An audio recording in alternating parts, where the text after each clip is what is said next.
Saya mau nanya Pak Ustadz, apa perbedaan akikah dengan kurban? Akikah dimasak, kasih yang matang. Kurban kasih mentah. Kalau kurban, waktunya cuma 4 hari. 10, 11, 12, 13. Kalau akikah, bisa sampai umur 7 hari. Nggak ada duit umur 7, 14 hari. Nggak ada 14, 21. Lewat 21, nggak usah lihat kalender lagi. Setahun, 2 tahun, 3 tahun, 4 tahun, 5 tahun. Ustadz, boleh nggak kalau anak saya akikahkan sekaligus khitan? Oh, tanggung, Bu. Sekalian aja akikah, khitan, nikah sekalian. Ini orang kok ibadah ditawar-tawar. Syukur pada Allah Subhanahu wa taala. Ustadz, boleh nggak kalau kami gabung, kami campur antara akikah dengan kurban? 1 ekor sapi, 3 akikah, 4 kurban, 1 sapi. Nggak boleh. Ada ustadz yang ceramah, nggak boleh dicampur antara akikah dengan kurban.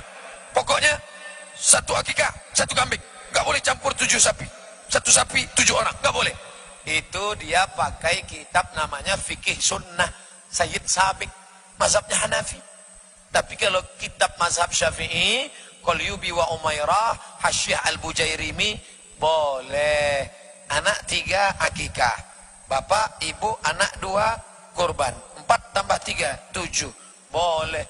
Wah, kami nggak mau lah Pak Ustadz. Masa 7 orang berdesak-desakan naik 1 sapi?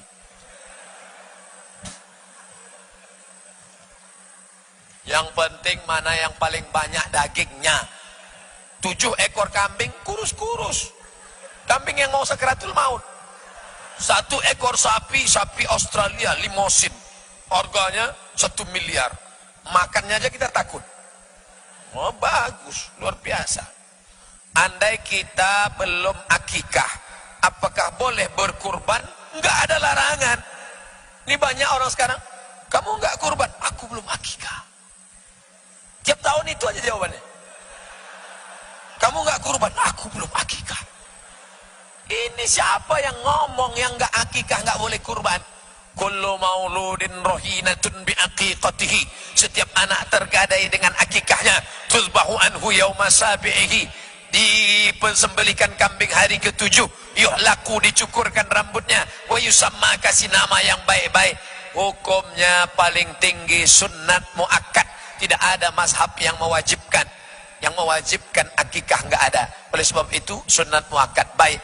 Adapun yang belum akikah, bapak-bapak yang belum akikah, silakan pulang dari sini cari kambing, potong, akikah, makan. Mazhab Syafi'i, Imam Nawawi mengatakan boleh akikah setelah dewasa, tapi akikah saja, jangan minta cukur rambut, minta balik nama, susah ngurus akte kelahiran dengan KTP. Mohon jawabannya Pak Ustadz. Sudah saya jawab.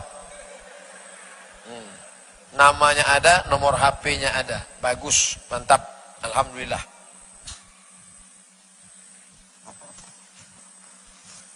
Apa doa yang baik untuk ortu kita yang udah meninggal dunia?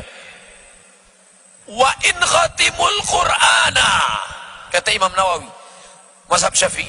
Wa in khatimul Qur'ana, seandainya mereka mampu sekhatam Al-Quran. Ibu, bapak, jangan terlalu larut dalam kesedihan orang tua meninggal dunia. Jangan cuma nangis-nangis berurai air mata. Bacakan Al-Quran. Asal sedih ambil Quran. Baca dari Al-Fatihah, Al-Baqarah, Ali Imran, An-Nisa, Al-Ma'idah. Setelah khatam, ya Allah sampaikan pahala bacaan aku sekhatam kepada almarhum bapak ibuku. Paling afdol. Wa in khatimul Quran. Kalau enggak sanggup sekhatam Quran, qalbul Quran ya Yasin wal Quranil Hakim. Kalau nggak sanggup baca Yasin, jurus terakhir Ummul Quran Al-Fatihah. Yang nggak mau baca Al-Fatihah mati aja lah. Fatihah nggak mau. Doa Doanya Pak Ustaz, Allahumma firlahu warhamhu wa'afihi wa'afu anhu wa akrim nuzulahu. Saya nggak bisa bahasa Arab Pak Ustaz, bahasa Indonesia. Ya Allah, rahmati kedua orang tuaku, jadikan kuburnya salah satu dari taman surgamu. Emang doa boleh bahasa Indonesia? Yang nggak boleh sholat pakai bahasa Indonesia. Sekarang sedang viral video, Allah maha besar, segala puji bagi Allah Tuhan semesta alam, Dia maha masih lagi maha penyayang. Apa ini, dunia mau kiamat? Bisakah di waktu kita ingat mereka, atau kapan waktu yang tepat untuk mendoakan mereka? Begitu kita ingat, terbayang wajahnya, untuk almarhumah ibuku, Al-Fatihah. Selesai itu doakan dia, Allah maghfirlaha warhamha wa'afiha wa'fu anha wa akrim nuzulaha. Tentu ketika sedang luang. Jangan PNS habis ini masuk kantor, datang, Pak gimana akte kelahiran saya? Sebentar ya, saya sedang baca doa. Waktu luang, waktu kosong, waktu lapang. Bagaimana cara menyikapi masalah hubungan orang tua dengan kita? Saya nggak enak, nggak sampai hati menagih. Kadang bagaimana doa yang baik, semisal saya diam-diam mau mengikhlaskan tentang hutang ini Pak Ustadz. Ya Rasulullah, ya, ini bapakku mengambil uangku, orang tuaku mengambil hartaku. Bagaimana ya Rasulullah? Apa kata Rasulullah? Anta wa maluka li abik. Engkau, hartamu milik bapakmu. Jangankan hartamu, badanmu pun milik bapakmu. Tapi jangan gara-gara ini bapak pulang ngambil semua. Tentu ada tenggang rasa, ada rasa. Ya kalau sedikit-sedikit nggak apa-apa. Dikit-dikit kalau sering ngeri juga. Oleh sebab itu maka bahagiakan orang tuamu. Bahagian orang tuamu. Ilzam rijlaiha fathammal jannah. Kau urus tapak kakimu, di sana ada surga. Tapi kalau utang piutang tentu buat perjanjian. Pak Ustadz, berjabat tangan dengan yang bukan mahram adalah haram. Bagaimana cara supaya tidak menyakiti hati dengan tidak berjabat tangan ke saudara bapak tiri, padahal mereka sudah menganggap saya anak sendiri. Hai saudara-saudara bapak tiri yang kalian tidak mahram, takut membangkitkan syahwat, menimbulkan fitnah, maka jangan lagi kalian merasa tersinggung. Karena beragama ini bukan rasa-rasa. Beragama adalah dalil. Li ayyut'ina ala ra'si ahadikum. Ditusukkan mikhyatin minan nar, paku dari api neraka ditusukkan ke kepala kamu. Khairun, lebih baik min anta musayyada mra'atin la tahillu lahu, daripada menyentuh tangan perempuan yang tak mahram. Potong 1 menit, masukkan ke Instagram, like and share. Dah, insyaallah dia nggak tersinggung lagi. Zaman sekarang zaman enak, antum nggak perlu ngomong, antum tinggal share aja ceramah ustadz. Ustadz itu yang dicaci maki, disumpah serapah. Antum nggak perlu ngomong. Masalah apa aja, masalah narkoba, jangan pakai narkoba, neraka jahanam tempatnya. Udah share. Pecandu narkoba ngamuk, liberal ngamuk, sekuler ngamuk. Habis saya dicaci makinya, nggak apa-apa, saya nggak baca komennya. Sebentar lagi kan pileg, flu itu. Yang ingin saya tanyakan, apa hukum money politik? Ala adullukum ala akbaril kabair. Maukah kalian kutunjukkan dosa terbesar di antara dosa besar? Apa itu ya Rasulullah? 3. Pertama, al-isyrak, syirik. Insyaallah kita di Samarinda sudah selamat dari syirik. Amin. Berkat dakwah para habaib, para ulama, bersih dari syirik. Yang kedua, uququl walidain, durhaka pada orang tua. Insyaallah kita bersih dari durhaka. Tapi yang nomor 3 kita belum bersih. Apa dia? Memberikan kesaksian palsu. Ketika pagi kau bawa paku, lalu kau tusukkan di luber, langsung umum bebas rahasia, saya Abdul Somad dengan ini bersaksi di hadapan Allah, orang ini layak menjadi wakilku di parlemen, DPR kota, DPR kabupaten, DPR provinsi, DPD untuk masa 5 tahun ke depan, 2019. Pokoknya 5 tahun ke depan lah. Cus. Maka saat itu bukan sekedar melobangi kertas saudaraku, kau sedang bersaksi. Kalau kau tidak saksikan yang benar, gunakan telinga baik-baik, dengar siapa dia, track recordnya. Gunakan mata baik-baik, pandang dia, siapa dia, dari mana dia, bagaimana kepedulian dia pada agama. Setelah itu, gunakan hatimu. Inna sama wal basar wal fuad, hati kecilmu. Istikharah, usalli sunnatal istikharah, politik pileg lillahi ta'ala. Gimana Bu? Sudah nampak calon yang mau dicoblos bulan April 2019 nanti? Ada 6 loh. DPR kota, DPR kabupaten, DPR provinsi, DPR pusat, DPD, presiden wakil presiden. Sudah Pak Ustadz, mana yang mau dicoblos? Nih gambarnya. Kenapa pilih yang itu? Dia udah ngasih jilbab 3, rebana 1 set. Kemarin keramik kamar mandi dia yang ngasih. Pas dia datang ke masjid kami sambut dengan lagu Ya Dana, Ya Dana, Ya Dana, Ya Dana, Ya Dana, Dana. Backing vokalnya salah. La la la la la la la. Nah, akhirnya nggak cair. Bapak, Ibu, Saudara sekalian, saya akan mencalon. Nanti kalau saya menang, ini saya bawa 1 gulung karpet. Kalau saya menang, ini DP-nya akan saya bawa lengkap. Tapi kalau saya kalah, DP ini saya jemput lagi.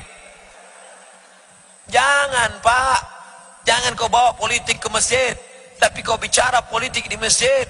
Masjid dijadikan sebagai penyadaran umat. Jangan ada black campaign, kampanye hitam. Jangan ada di sana money politik. Ustaz, dia bolak-balik ngasih duit, saya nggak bisa tolak. Yang ada kan tolak bala, tolak duit kan nggak ada. Ambil duitnya, serahkan ke fakir miskin, anak yatim. Tapi dia ngancam, mana fotokopi KTP. Kalau gitu ambil uangnya, jangan coblos orangnya. Ambil aja duit. Ustaz pernah ngambil? Enggak. Sampai sekarang calon DPR, bupati, gubernur, tolong Ustaz nanti pilih saya, tak pernah saya ambil. Kenapa? Dikit. Nanti kalau ada yang nelpon saya dari Samarinda, Assalamualaikum. Waalaikumsalam. Saya dari Samarinda Pak Ustaz. Ini ada pileg caleg yang ngasih uang 300.000 untuk milih dia. Boleh apa nggak boleh? Haram. Nggak boleh. Kalau 3 juta Pak Ustaz, haram. Kalau 30 juta Pak Ustaz, sebenarnya ulama nggak sepakat dalam masalah. Ada beberapa. Jadi kesimpulannya Pak Ustaz, haram. Tetap haram juga. Tetap haram. Kalau Ustaz setengah, halam.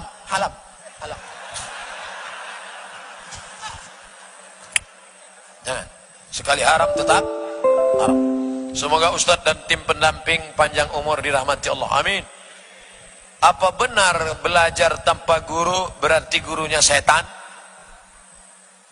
Jangankan belajar akidah, jangankan belajar halal haram makruh mubah, belajar ngaji aja kalau nggak pakai guru. Beli Quran mu'allaf, beli Quran PDF, baca sendiri. Bismillahirrahmanirrahim. Alamaso. Itu nggak berguru. Tapi kalau berguru sama imam, kata imam saya mau baca Alif Lam Mim Shad. Ada nggak? Wah, nggak ada huruf dal di situ. Ini bacaannya mutawatir.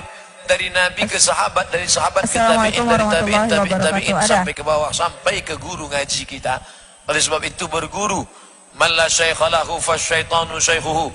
Siapa yang tak berguru maka syaitanlah gurunya. Kamu berguru kemana? Ke fulan. Fulannya sanadnya kemana? Ke Habib Salim Asy-Syatiri dari Lubat Tarib. Kamu gurunya kemana? Dari Habib Abu Bakar. Kamu gurunya kemana? Dari Habib Zain bin Sumaid Madinah. Kamu gurunya kemana? Saya dari Habib Ahmad bin Muhammad bin Alawi bin Abbas Al-Hasani Al-Maliki. Sanad mereka ke siapa? Ke Sahih Bukhari. Imam Bukhari dari siapa? Abdullah bin Maslamah. Abdullah bin Maslamah dari siapa? Malik bin Anas. Malik bin Anas dari siapa? Abu Sinan. Abu Sinan dari siapa? Al-A'raj. A'raj dari siapa? Abu Hurairah. Abu Hurairah dari siapa? Dari Nabi Muhammad sallallahu alaihi wasallam. Bersanad. Kamu dari siapa? Saya langsung dari Nabi. Hah? Langsung dari Nabi. Nabi yang mana? Nabi yang ke-26. Hah? Kamu dari sama? Saya langsung dari Nabi. Sedang Imam Bukhari aja 5 orang baru sampai ke Nabi. Memang ada rubaiyat, sulasiyat, 3 rawi, 4 rawi, tapi tetap ada rawi. Kamu kok bisa langsung ke Nabi? Saya Google Nabi. Wah, bisa. Berguru. Makanya datang ngaji. Ngaji. Rata-rata habaib kita bersanad. Rata-rata ulama kita bersanad. Al-isnad minad din. Sanad itu agama.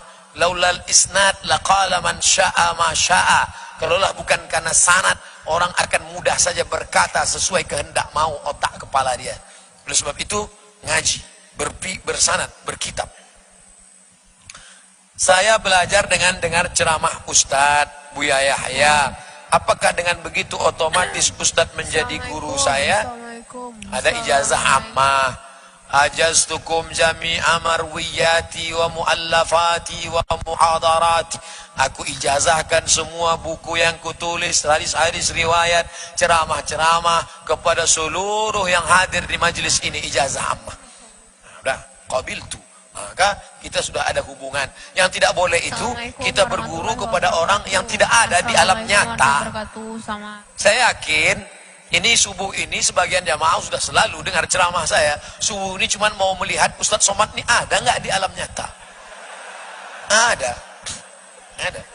Memangnya ada yang di YouTube tapi nggak ada di alam nyata? Ada. Upin Ipin. Saya berapa kali ke Malaysia, nggak ketemu sama Bang Saleh, Jarjit, Meme, nggak ada.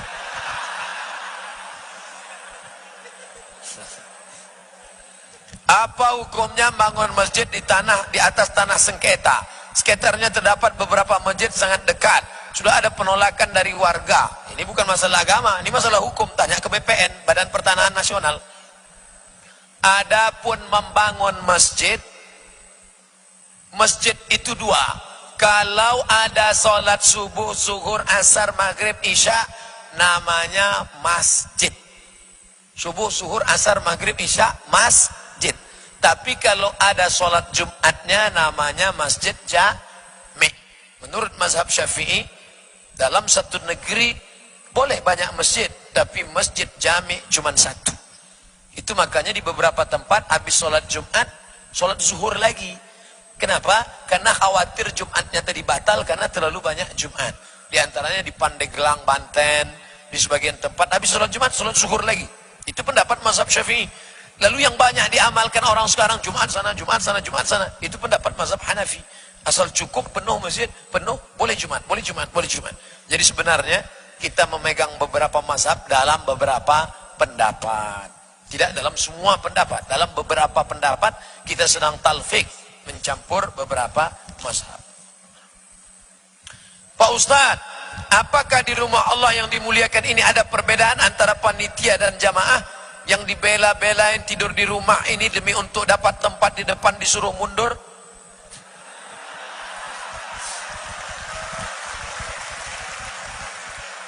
Ini bukan pertanyaan, ini ungkapan sakit hati dan kok.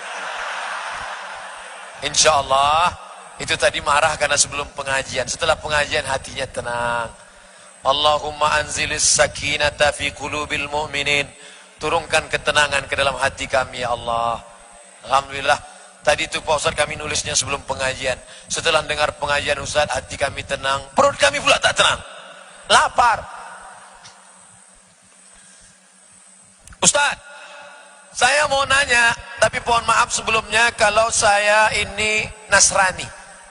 Oh Nasrani, Kristen. Pertanyaannya, bagaimana saya menyikapi kedua orang tua saya yang belum mengizinkan saya masuk Islam? Kita doakan mudah-mudahan terbuka pintu hidayah kepada kedua orang tuanya.